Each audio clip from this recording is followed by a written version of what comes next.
আসসালামু আলাইকুম ভিউয়ার্স, আপনারা দেখছেন সুলতানাস কুকিং। আমি আপনাদের সঙ্গে আছি সাদিয়া সুলতানা। আজকের পর্বে আমি আপনাদের সঙ্গে শেয়ার করব দারুণ স্বাদে শুটকি ভুনা বা ভর্তার রেসিপি। অনেকেই শুটকি পছন্দ করেন না, তবে আমার এই রেসিপি ফলো করে যারা একদমই শুটকি পছন্দ করেন না তারা একবার হলেও বাসায় ট্রাই করতে পারেন। দেখবেন ইনশাল্লাহ অনেক ভালো লাগবে। এটা খেতে অনেক মজার হয়। কথা না বাড়িয়ে চলে যাচ্ছি মূল রান্নায়। শুটকি ভুনার জন্য যা যা লাগছে: শুটকি মাছ, শুকনো মরিচ, রসুন এবং পেঁয়াজ। রসুন এবং পেঁয়াজ একটু বেশি করেই নেবেন। ঠান্ডা পানি দিয়ে বেশ কয়েকবার মাছগুলো আমি ধুয়ে পরিষ্কার করে নিয়েছি এবং উষ্ণ গরম পানি দিয়ে মাছগুলো ভালোভাবে পরিষ্কার করে নিয়েছি।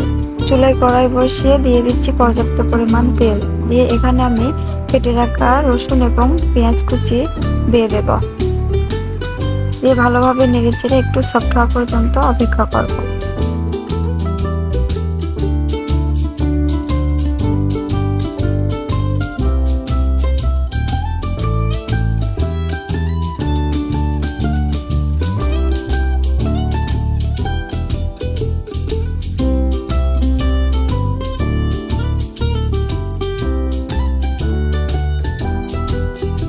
কিছুক্ষণ নেড়েচেড়ে ভেজে নেওয়ার পর দিয়ে দিচ্ছি হলুদ গুঁড়া, শুকনা মরিচ গুঁড়া, দিয়ে আবারও ভালোভাবে নেড়েচেড়ে মিশিয়ে নিচ্ছি।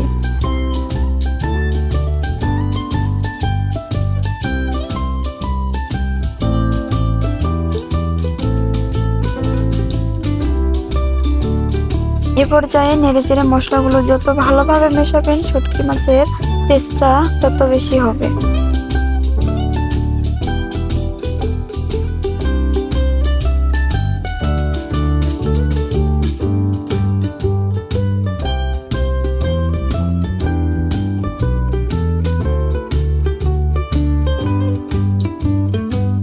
মশলা থেকে তেল উপরে ভেসে উঠলে দিয়ে দিচ্ছি পানি এবং স্বাদ মতো লবণ।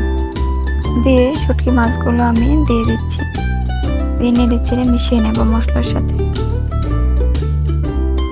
আমি এখানে কয়েকটা শুকনো মরিচ অ্যাড করছি, চাইলে আপনারা এটা স্কিপও করতে পারেন, তবে দিলে টেস্টটা অনেক ভালো হয়। এখন ভালোভাবে নেড়েচেড়ে রান্না করে নেব যতক্ষণ পর্যন্ত মাখা মাখা না হয়।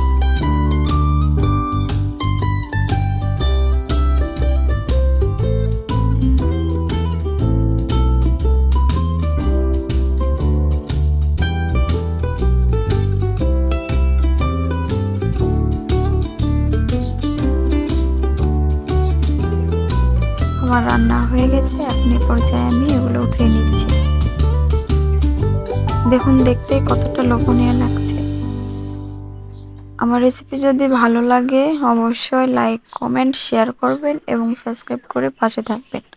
সামনে আবারও কোনো সহজ রেসিপি নিয়ে আপনাদের মাঝে হাজির হব ইনশাল্লাহ। সে পর্যন্ত সবাই সুস্থ থাকবেন, ভালো থাকবেন। আল্লাহ হাফিজ। আসসালামু আলাইকুম।